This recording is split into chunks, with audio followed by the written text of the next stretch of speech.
Senator, do you feel confident, should you be the nominee, that President Trump will actually come and campaign with you? I know you've been a little critical of the president, and can all be forgotten ultimately should you be the nominee?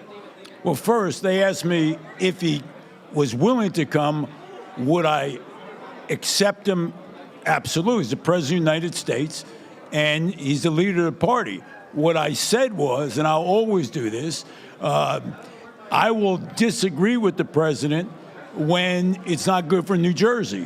So the bottom line is, I'm not sure he wants somebody who's 80% with him or 90% with him. I think he wants somebody 100% with him.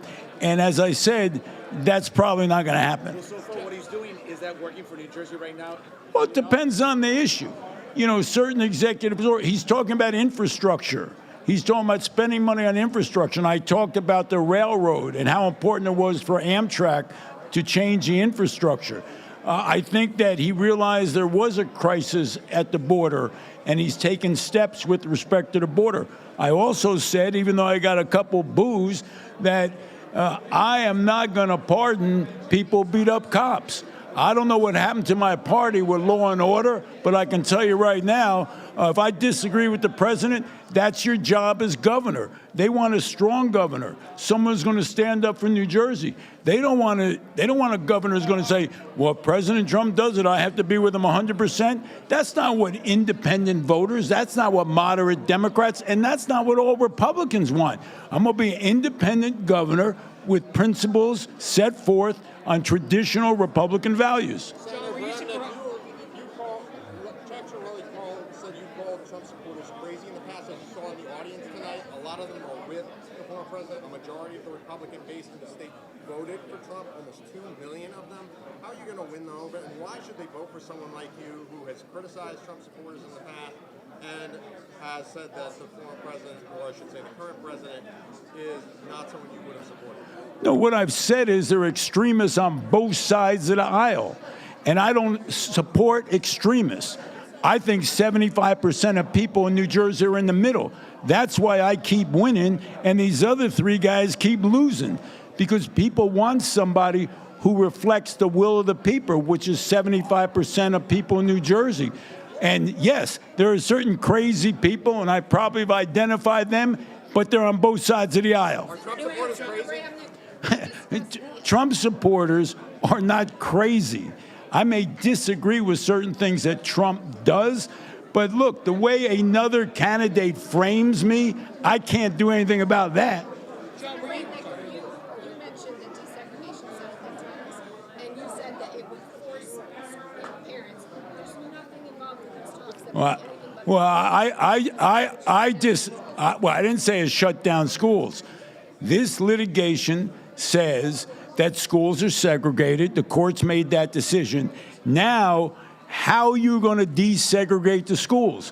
One of the things that has been discussed is moving children from one school to another school. I have a constitutional amendment that says if you move into a neighborhood, you'll have the right to go to your local school. I don't think that's ever come off as one of the options to desegregate the schools.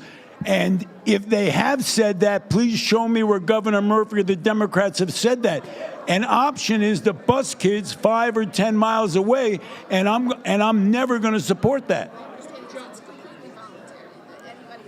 They haven't come to a settlement.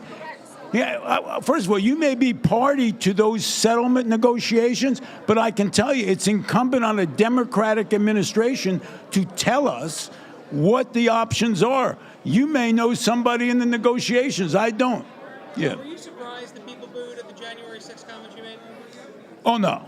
I've been in this business so long, but I'm going to tell you, booing will never stop me from standing up for police and saying that pardoning everybody, regardless of the nature of the crime, is the right thing to do. Hitting cops over the head with poles, hitting them or spraying them with bear spray and just say, it's all forgiven. Hey, that's my point. That's how I differ from the other three people on the stage. I'm going to tell you what I think. John, Dan, yeah. Last question.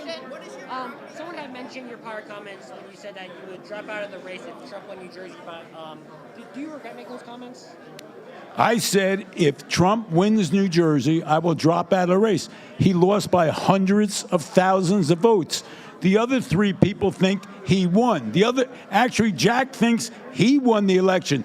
They all lost in New Jersey. The reason I keep winning is because I reflect the will of the majority of people in New Jersey. As I said, I reflect the will of the people in a district that's controlled by Democrats. If we want to win, then vote for somebody who can win. That's it. My property tax plan is first to make sure in the middle of the night, and you were down there, where the Democrats take $1 billion, they hide it, and then they give it to certain districts to get their vote to vote for the budget. Take that $1 billion that they gave away every year and give it back to the people, to the schools, to the municipalities, and that's going to affect property taxes and cap government spending at the state level through a constitutional amendment at 2%. The way we do for municipalities. And then all of a sudden, guess what? You won't have that Christmas tree spending. That's it. Thank you. Thank you.